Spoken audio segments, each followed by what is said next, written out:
نحمده ونصلي على رسوله الكريم.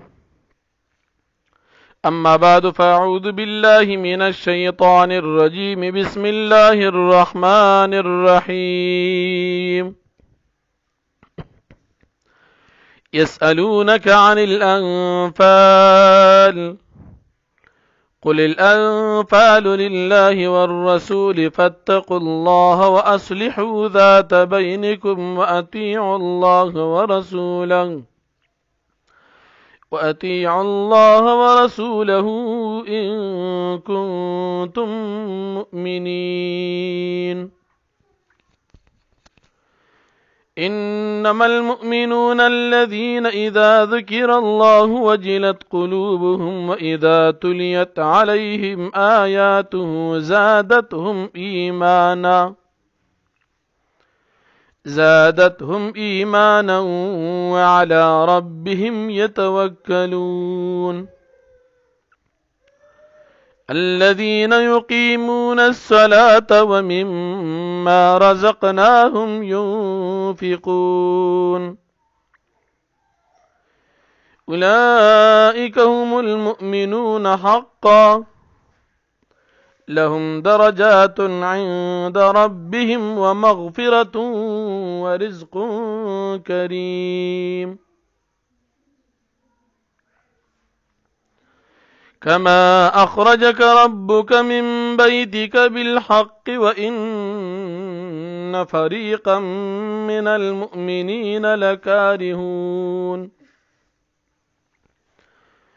يجادلونك في الحق بعدما تبين كأنما يساقون إلى الموت وهم ينظرون.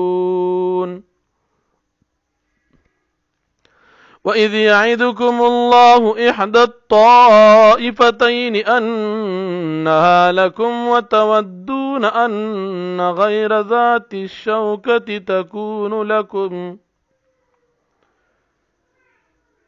تكون لكم ويريد الله أن يحق الحق بكلماته ويقطع دابر الكافرين ليحق الحق ويبطل الباطل ولو كره المجرمون. إذ تستغيثون ربكم فاستجاب لكم أني ممدكم ب1000 من الملائكة مردفين. وما جعله الله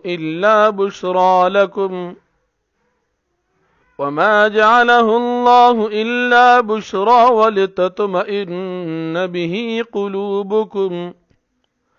وما النصر إلا من عند الله إن الله عزيز حكيم.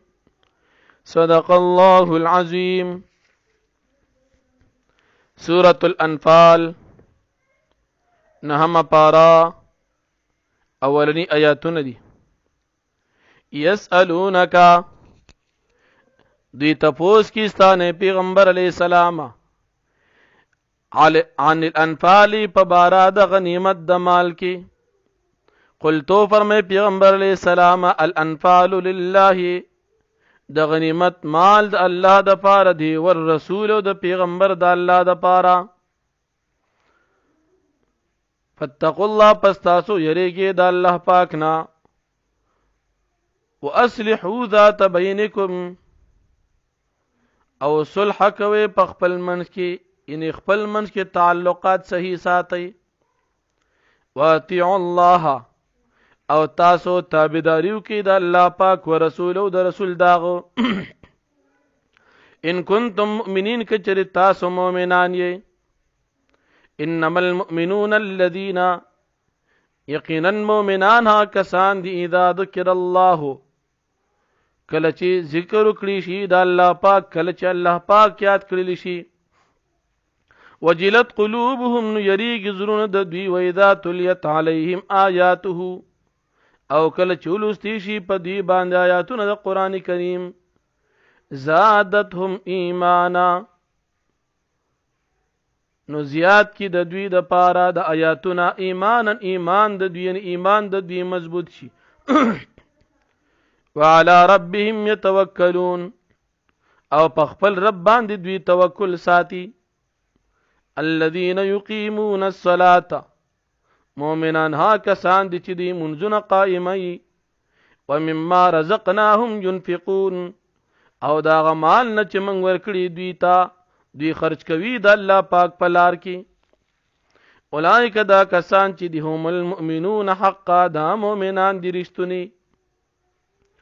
لهم بما دوی د پاره درجات درجی عند ربهم پنځ درب د دوی ومغفرت نو د دوی د پاره بخنه دا ورزق کریم او رزق د عزت دی کما اخرجک ربک من بیتک بالحق لکه څنګه چې درا او وستلی ربستا من بیتک استاد کو نبل حق په حق سره وان فريقا من المؤمنين او یقینا یودل د مؤمنانو نا لکارهون دا خبره ناخوخه غنلا یا ګران غنلا یجادلونک فی الحق دوی جګړه کوي تاسو سره پیغمبر علی السلام بالحق با خبره کې بعد ما تبینا پس دا غنا چې ښکارا شو دا حق کانما یساقون الی الموت گویا چې دوی راخلی شي مرګ ته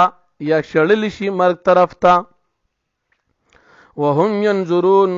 او دوی ورته ګوري یعنی په خپل سترګو دا مرګوري داسي واذ يعدكم الله یاد کا وخت تاسو سره وعده وکړه الله پاک احد الطائفتين یو د دوه ډلو انها لكم یقینا دا بستاسو د پاروي تاسو په قبضه کې برادي وتودون تاسو خو خولا تاسو وختلا ان غیر ذات الشوکته یقینا غیر ذات الشوکته بغیر د خاوند د قوت قافله یعنی تاسو چې کوم قافله تاسو خو خدا و چې دا بغیر اسباب بغیر اسلحه او بغیر قوت نه دا زمونږ شي تكون لكم دا شي تاسو د پاره او يريد الله او اختل الله پاک ان يحق الحق چې ثابت کړي حق بکلماتي په خپل حکم سره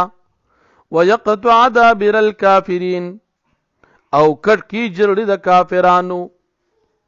ليحق الحق د پارا دي چې ثابت کړي الله پاک حق ويبطل الباطل او ختم کی باطل ولو كره المجرمون اگر چې بدګنیو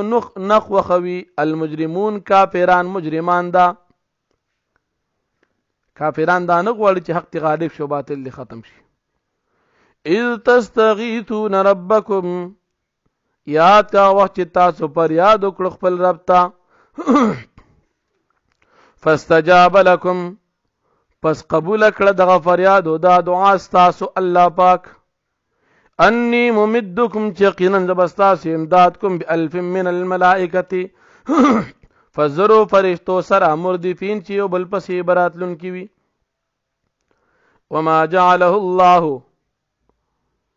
او ندی جوړ کړي الله پاک د امداد الا بشرا مگر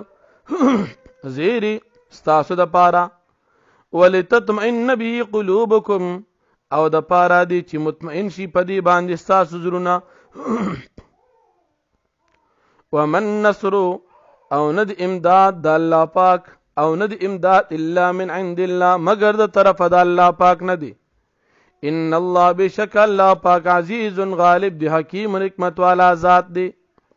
واخر دعوانا الحمدلله رب